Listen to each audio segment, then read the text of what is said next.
Donald Trump may have clinched the Republican nomination a long time ago, but the primaries, they are still giving him a headache, folks. This week, Nikki Haley, yes, Nikki Haley, she actually received more than 20% of the Indiana Republican primary vote.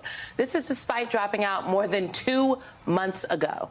And according to new reporting from the Wall Street Journal, Haley has no intention of endorsing Trump, at least for now. At a donor retreat this coming week, quote, she isn't expected to discuss her political future or encourage them to give to other campaigns.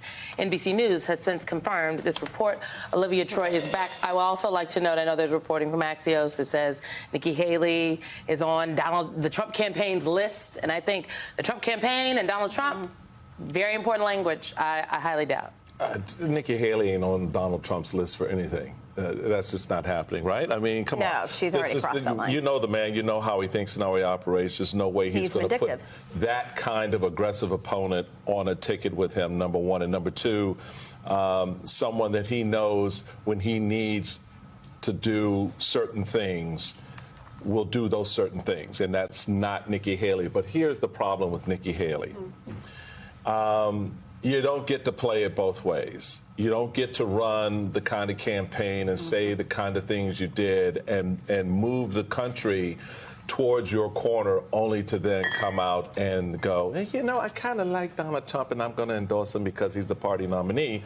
And as the Wall Street Journal is reporting, she's huddling with her donors and won't endorse Donald Trump yet.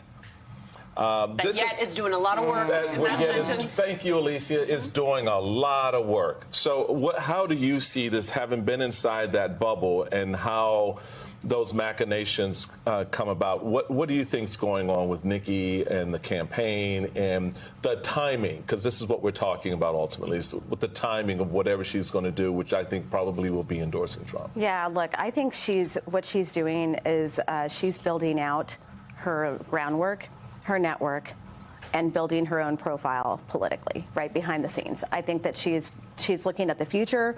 What does this mean for her? I think she is eyeing another run at the presidency later on, and she's just trying to figure out, how do I navigate this Donald Trump phenomenon that's here for a long time? It probably will be here for a long time after, because it's bigger than just Trump, let's be honest. It's Trumpism as a whole.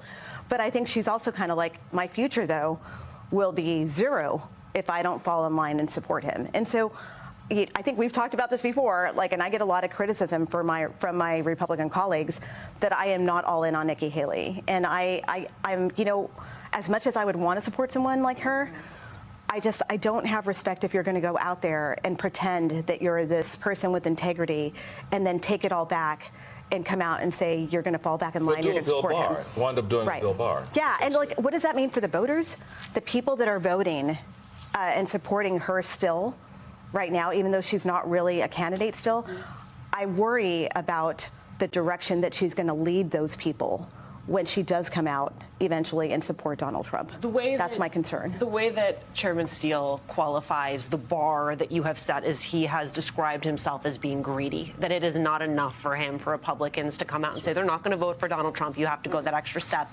And sometimes I worry that the chairman is setting his aspirations too high. But that's why I wanted to give credit where credit was due, because this week you had the former Georgia Lieutenant Governor Jeff Duncan writing a piece, Why I'm Voting for Biden, and other Republicans should too. From that piece, unlike Trump, I belonged to the GOP my entire life. I like that little burn slipped in there. This November, I am voting for a decent person I disagree with on policy over a criminal defendant without a moral compass. And my question to both of you is, does that carve space out then for other Republicans to do the same? I think it does. I really applaud the Lieutenant Governor. Lieutenant Governor, thank you. Thank you so much, because that's the voice that we need for Republicans like Olivia and myself, who have not stepped forward, to give them that permission structure that it's okay. Your house ain't going to catch on fire if you vote for Joe Biden. Your neighborhoods aren't going to kick you out of the neighborhood. They're probably voting for Biden, too. So everybody can just calm it down, right? I mean, this is the permission structure that you need. Look, we have policy disagreements with the Biden administration. Certainly, you can start from Afghanistan and you can go to any number of other issues. But I weigh that up against the guy who says he wants to be a dictator. And guess what? Biden wins every time. I don't know. Maybe it's me, but I think that's what we're looking for. What do you think? Absolutely. I think he talks about character. and that, the office of the presidency, it should be someone with character. And I think that's important. And I think what we're seeing is a complete lack of character across the Republican Party right now from a lot of individuals who have become sort of co-opted into this thing for their own political cravenness and stature. And, I think I have a lot of respect for Jeff Duncan. I think, it's hard in the world of Republicans right now to take that stand, and I'm glad that he's willing to be consistent.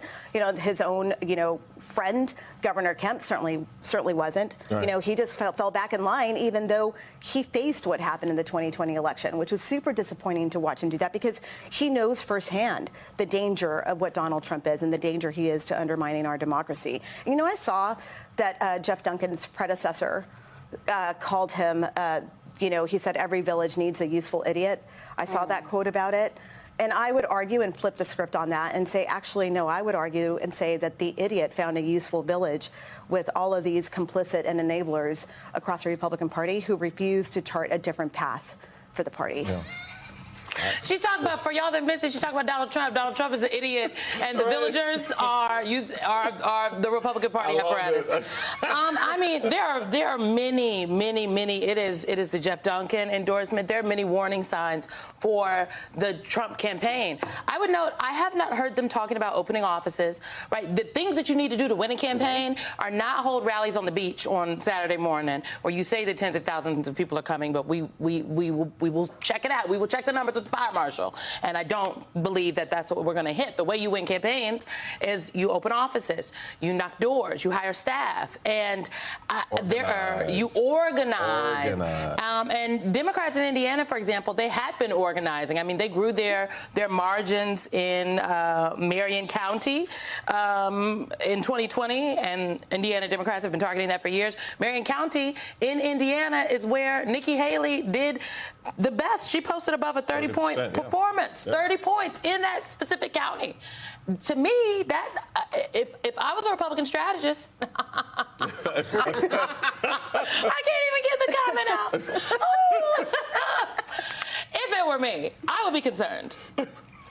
There is no political ground game right now. Right? I think everyone is, whether it's, the only talking points they have are the election is going to be stolen again. Everybody prepare election integrity. They're so worried about this election integrity task force at the RNC that they've started. Yeah. I think that is their focus and lane. They're not out there talking to Americans about this is actually what we're going to do about these kitchen table issues that you're so worried about. You're worried about inflation, you're worried about this. They're not actually explaining what they're going to do to fix the economy that they claim Joe Biden has been so bad at, right? I mean, they're not actually out there connecting with the voters like they need to be. And, I've said this before. They've chosen to stay behind this useless leader, and they will continue to lose elections because of it.